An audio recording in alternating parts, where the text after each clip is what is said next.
Hello, welcome to my channel. I have something different today. I was asked to talk at a conference about space, and I was asked to talk about Internet of Things and communication. And because of the pandemic, I couldn't take part in person, so I should be doing a video for it. And I promise in this talk that you can actually check out this video and talk to me here on YouTube. So welcome to the IoT Empire. And let's get started.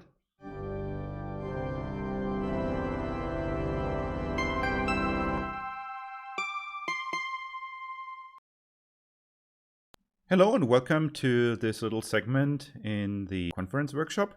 I'm sorry that I'm not here in person, but I hope you will enjoy this little segment nevertheless. My name is Ulno.net. If you want to get in touch with me later, check out ulno.net.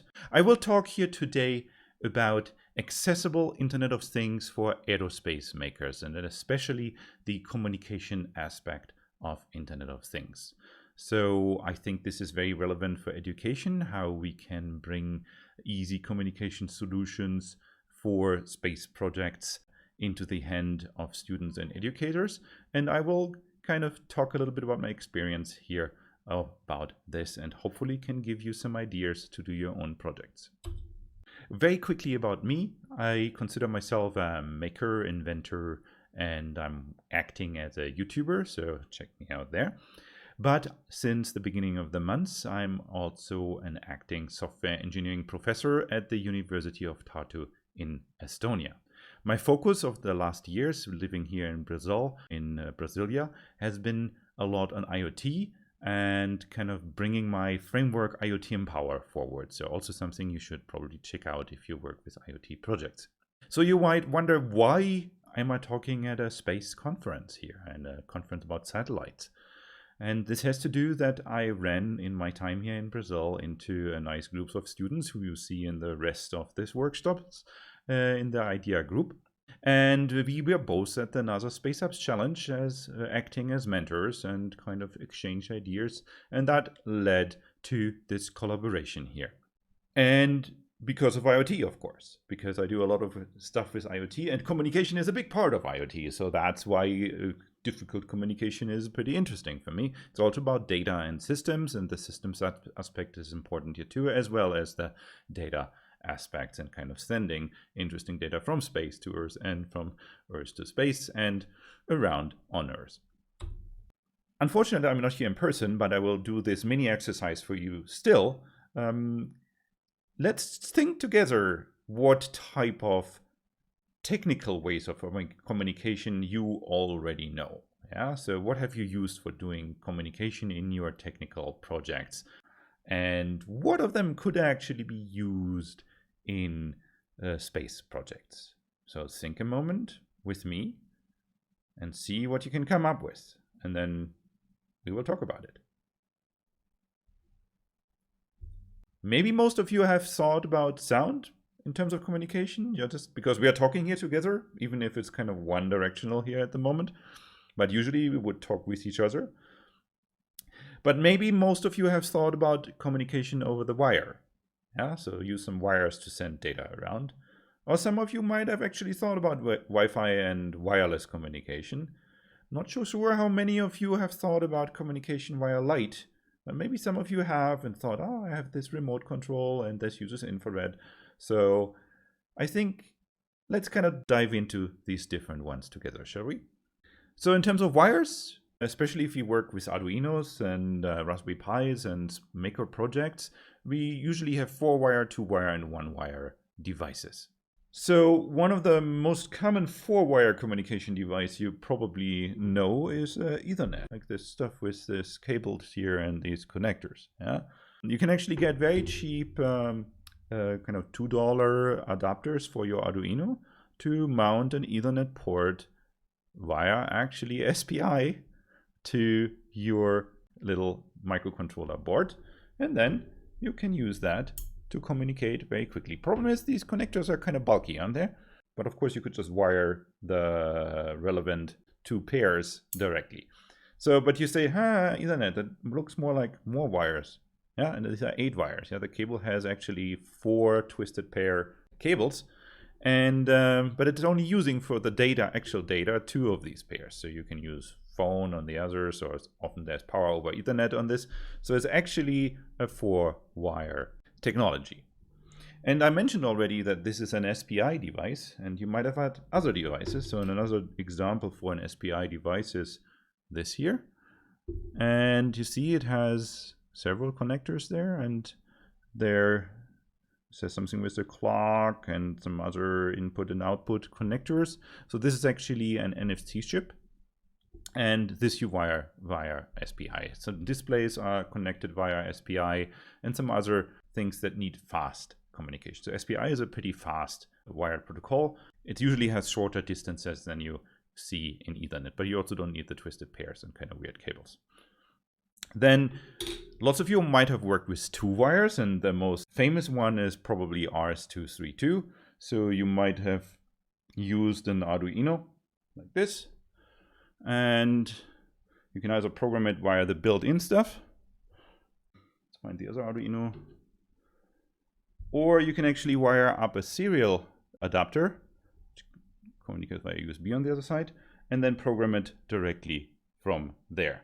So also if you want to actually program another Arduino-like device like this, you see that doesn't have any connector port to USB, you need such a device to actually program this controller with the camera. So RS-232 is a very old protocol, but it's used everywhere in electronics.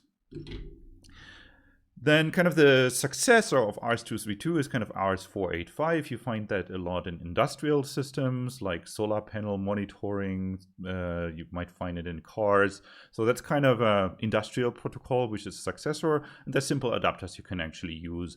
So some of the high-end components you might want to use at one point might require you to have an RS-485 protocol. It usually is just faster and can do longer distances than RS-232. Then everybody of you uses USB, which is also just 4 wires, and 2 wires are power. And so it's basically a 2-wire protocol. And it's pretty fast, as you know. You can send a lot of things. So USB up to USB 2, or if you USB 3, we need more cables. And then we have a protocol which I like a lot, and technology I like a lot is I2C. And you might have used it. So examples for it are these devices here. This is a gyroscope, and that's actually a multi-device, a gyroscope, temperature and pressure on there. And this is a light sensor. And then the cool thing is you can put multiple of these devices onto one bus. And then it's 2 wires and the ground. And the cool thing with I2C, actually the devices can be powered differently. So you can have a 5-volt device, a 3.3-volt device, and a 1.7-volt device, all on the same bus. And you can actually have lots of devices, so over 100 devices on this bus, kind of all wired with 2 wires together. Just make sure you have the same ground. But this is kind of important for all of these protocols here to be able to use them. And then there's 1-wire, and I think you have used, maybe not even knowing, but you have used 1-wire technology quite a bit. So we will use here later in the workshop this device. It's a DHT11, so it's a typical 1-wire. So this one wire is actually, we're using 1-wire, but there's one protocol which is also called 1-wire, and this guy uses that protocol, which is 1-wire, as does this device. So this does temperature and humidity, but not very precise. And this does temperature only. And so if you build these, get these kind of cables for outside measuring, these are usually these devices, the Dallas 1-wire temperature sensor. But it's very, very easy to address these devices on microcontrollers. So these are 1-wire devices which have a 1-wire protocol, but you also use 1-wire in a different way. So you can do a pulse width modulation and then use that to control a little servo motor which kind of puts an angle. And you can kind of see how that kind of could make sense in a space project to use a simple servo motor. And it's a 1-wire protocol. Or if you want to read something like very, very simple light resistor, then you can use the analog protocol. You can read actually voltage levels on most microcontrollers.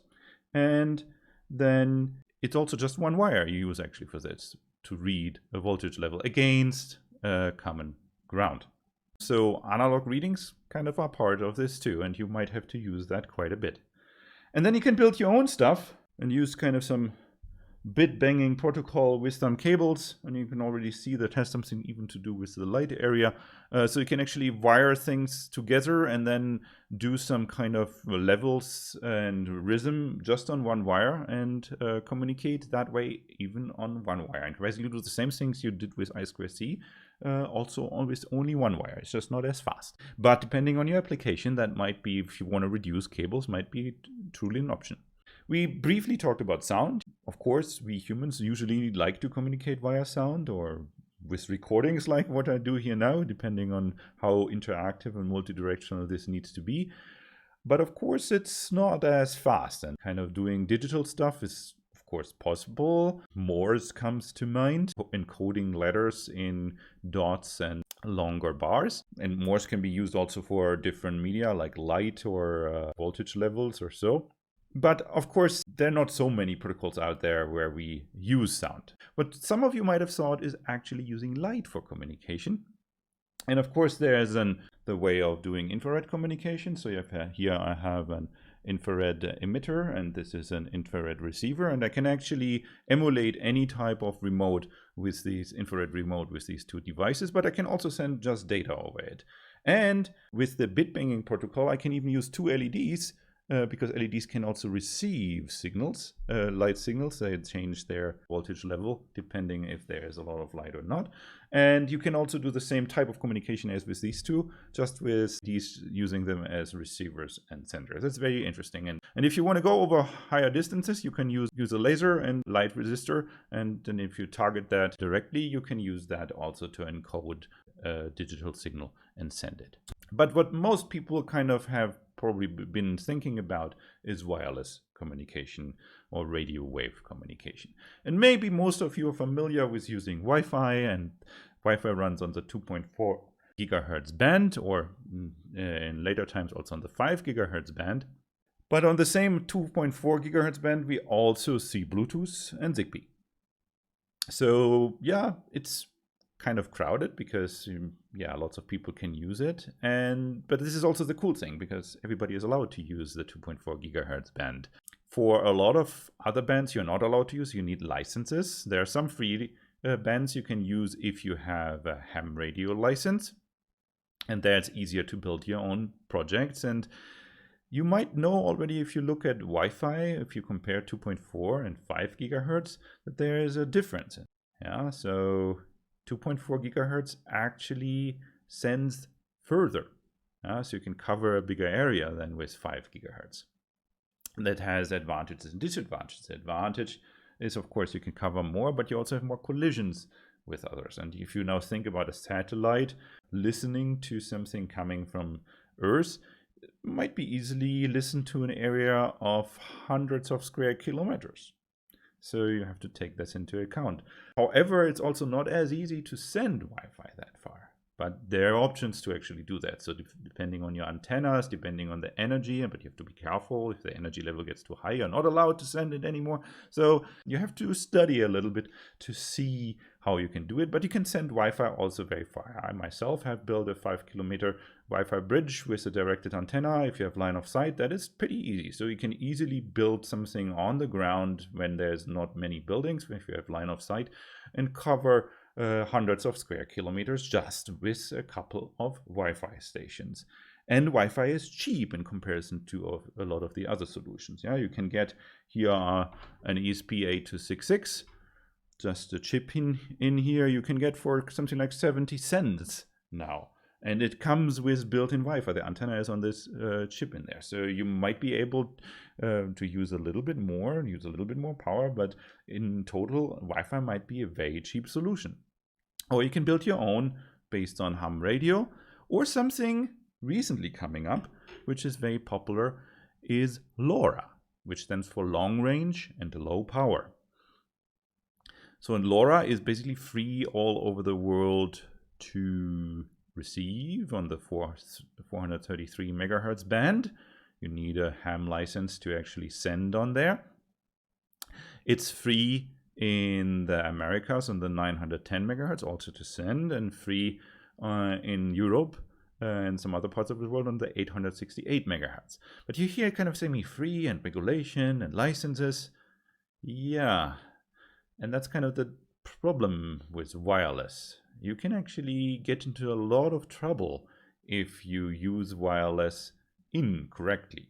Be very aware if you work with wireless projects and come in high energy, which you might need for bridging a lot of distance, like into space or from space back, to follow the regulations. And if you're in space, you might be prone to regulations regarding the current area you are covering with your satellite. So be careful with the regulations here. Yeah.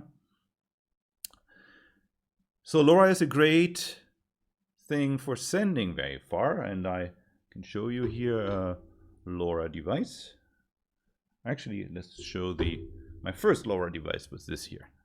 So that's a ESP32 microcontroller, and it was a Kickstarter project from PyCom, and so that was one of the first cheap LoRa boards you can actually get. It runs in this MicroPython, so it was very easy to set up a test. And I managed to send in a city with really high buildings in Washington, D.C., to send the signal about 1 kilometer around lots of blocks. And so it's a really easy way to send a signal very, very far with very low hardware requirements. Then one of the later things I used was Shield for the Raspberry Pi. So it's a Arduino board here. It also comes with GPS Shield. It's also around $20 US. So yeah, a bit pricey, but kind of nice already. What I would recommend if you do your own projects, you should get one of these here. So that you can get for $10, maybe 30, 40 reais here. This just uses an RS-232, so serial protocol, and then you can connect it to an Arduino or an ESP8266 or ESP32 yourself, and then use just serial communication to build a LoRa network. So why do I even talk about ham and Wi-Fi? LoRa seems to be great, doesn't it? Problem is with LoRa, if you use it correctly, it's kind of slow. And it's hard to hit the right frequency so that everybody can use it. So we talk with LoRa just about a couple of bytes, and Wi-Fi can easily have 1,000 times more bandwidth. So you have to really think about what you want to send and think about the protocols. Even if Wi-Fi might be harder to send further, but you won't get the advantage that you can actually send pictures and not only temperature data.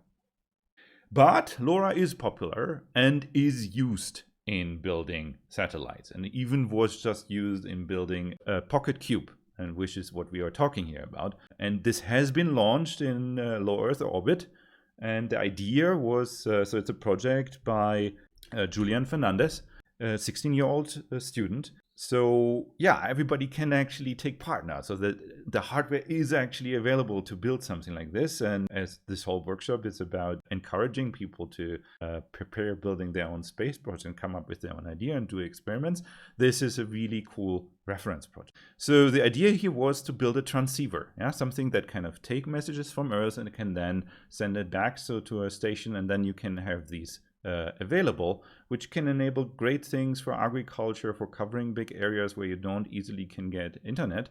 And especially in the Internet of Things area, this is very, very relevant. So in most of the project sources here are available as open source. And even the whole idea had this open source idea in mind. And the idea was also that everybody could build a ground station, see the satellite and send data to it, and then kind of receive the data later. However, this didn't work out so well because the antennas didn't deploy correctly. But they actually managed with bigger ground stations, with bigger antennas on the ground station. So unfortunately, the little device I just showed you, so this wasn't strong enough to actually send, nor was this strong enough to send something into space. But if you replace that with directed and bigger antennas, you could do. Another thing which was difficult, so actually these devices I couldn't use because they operate on 910 megahertz, but the pocketsat was actually operating on 436 megahertz.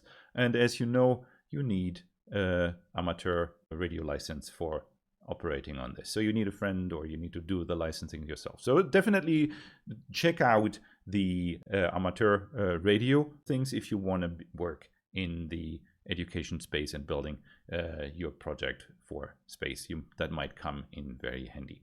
So that was a huge success, even if some things didn't work. And of course, we learned a lot of things from it. And there the next 2 satellites are on the way to do that. And the really nice thing is actually this is planned to allow sending and receiving messages for free. And so there are lots of projects possible now due to these open source efforts coming from an educational space.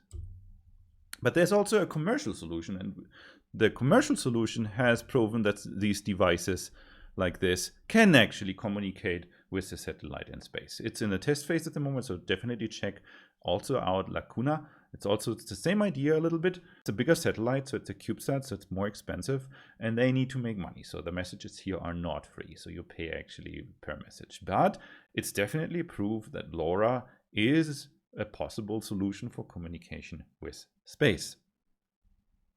So if you want to start your own things, there's one project I really want to advertise to you, which basically is a one-shot thing for everything communication in your Internet of Things system.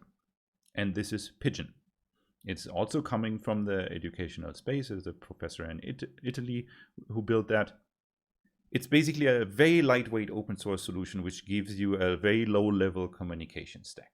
And you can do one wire with this, you can do RS485 with it, you can do light or laser or LED communication with it, you can operate on radio networks with it, or in the radio networks you can even build your own and use it in the amateur area. You can reuse Wi-Fi, or you can do LoRa. And on Wi-Fi you have normal network solutions, but you have also something which I will address on the next slide. They have their own, Pigeon comes with their own bit banging protocol, so you can actually attach 127 devices to one wire and let them all communicate with each other. They automatically get a bus address, or you can assign a bus address, and then you can send things with very small overhead around. The only negative thing is if you want to make something really secure, which might be not that important inside a satellite which you send to space, but if you want to do something on Earth and make it tamper-proof, you have to implement your own security stack on top of this. So if you start thinking about networks, study Pigeon. That works on all platforms. ESPs, Arduinos, your computer, the Raspberry Pi, and you can wire them all, mix and mash together. But I still think in terms of price and my experience, you should start with the ESP8266 or the ESP32. Even if there's another project you should definitely follow here in Brazil. And originally my talk should have been about this device, but then there was this pandemic, and some communication things between humans didn't work as well as before. So this is a device you should actually keep track of. It's the Labrador. The Labrador is produced in São Paulo at USP by Marcelo Zufo and his crew. And this is not only the perfect ground station, it's like a Raspberry Pi for Brazil, but as you see, the main computer is really small, so there are some applications in very small spaces, so you could actually maybe even make that at one point the brain of a satellite. It's low power, it can stand high temperatures, but it's kind of a little hard to get all the information at the moment. So please keep that in mind. But if you want to start right now, go to AliExpress or to the local market and try to get some ESPs. So let me kind of find them. There's even one with a camera, which is around $10 US, probably like 50 to 100 reais here. And then there is an ESP32 around $5 US, maybe 20 to 50 reais here. And then there's the ESP, and this could eventually start as low as 6 reais. So these things are affordable even if you don't have a lot of money. These are the first computers my students started buying when I was actually teaching this. and you can get very far. These are basically like Arduinos on steroids. So just as a reference, here are the Arduinos. So even that ESP has about, I think, 20 times more memory and is about 20 times faster than this, and it comes with built-in Wi-Fi. And the ESP32 is even 4 times faster and has much more memory than that. So you know that you have to program the Arduinos with C. The cool thing with the ESPs is you can also use Lua or Python to actually program them. So in an educational context, you might get faster to a point that you see something than if you have to learn C first. But all of them you can also program with the Arduino IDE. So if you know that already, the libraries are usually compatible or kind of come in 2 versions, so you can use them all. So you can attach our Ethernet board here or our serial LoRa interface to all of them and get started with any type of communication. But you can also build your own infrared communication or try out other things. You can try out Wi-Fi to do other ways of communication and see if you come up with a solution that might be more convenient for your case. If you check out the Wi-Fi on the ESP, I highly recommend you to check out ESP Now. ESP Now is a low-level Wi-Fi protocol, and it already out of the box sends a little further than normal Wi-Fi because it's shorter packages, so you can send them further and you can send them with a tiny bit more energy because then you're still in the budget that is allowed. And then if you do directional antennas, you can actually build up quite some impressive networks which cover a lot of space. So check out ESP Now. ESP Now is also supported by Pigeon, I showed you before. So if you use Pigeon anyway, then you can definitely run some tests and use it there. If you want to stick to classic Wi-Fi, take a look at a project from a colleague of mine in Germany. It's called the ESP Wi-Fi Repeater, also runs on the ESP8266 and ESP32. And it allows you to build very simple hierarchical mesh networks for IoT systems. So if you want to do some kind of classic Wi-Fi using MQTT to communicate and deploy that, then check out the ESP Wi-Fi Repeater, and you can even mix kind of different Wi-Fi access points and Wi-Fi clients this way. So I hope I gave you a little bit of ideas of all the opportunities you actually have now to get started and ways of communication to think about and to try out. So I hope you get started. Sorry again that I'm not here in person today, but if you want to get in touch with me, please follow up on my YouTube channel. So the latest YouTube video by today should be this video here. And let me know in the comments if you liked it, if you want to engage on further things. If you have other projects idea, I'm happy to check them out and come back to you. I will put the slides here also on my website under presentations. So at presentations.ulno.net should lead you to the set of slides here without the images. If you want the images, go to YouTube, but here are all the clickable links. Also, if you do an IoT project, which is more earthbound, please check out IoT Empower, especially if you do something in the area of home automation. That might be a nice pool of resources for you. I have used a couple of resources from another YouTuber, Andreas Spies, and he has tons of videos on Arduino projects, so definitely check out his page.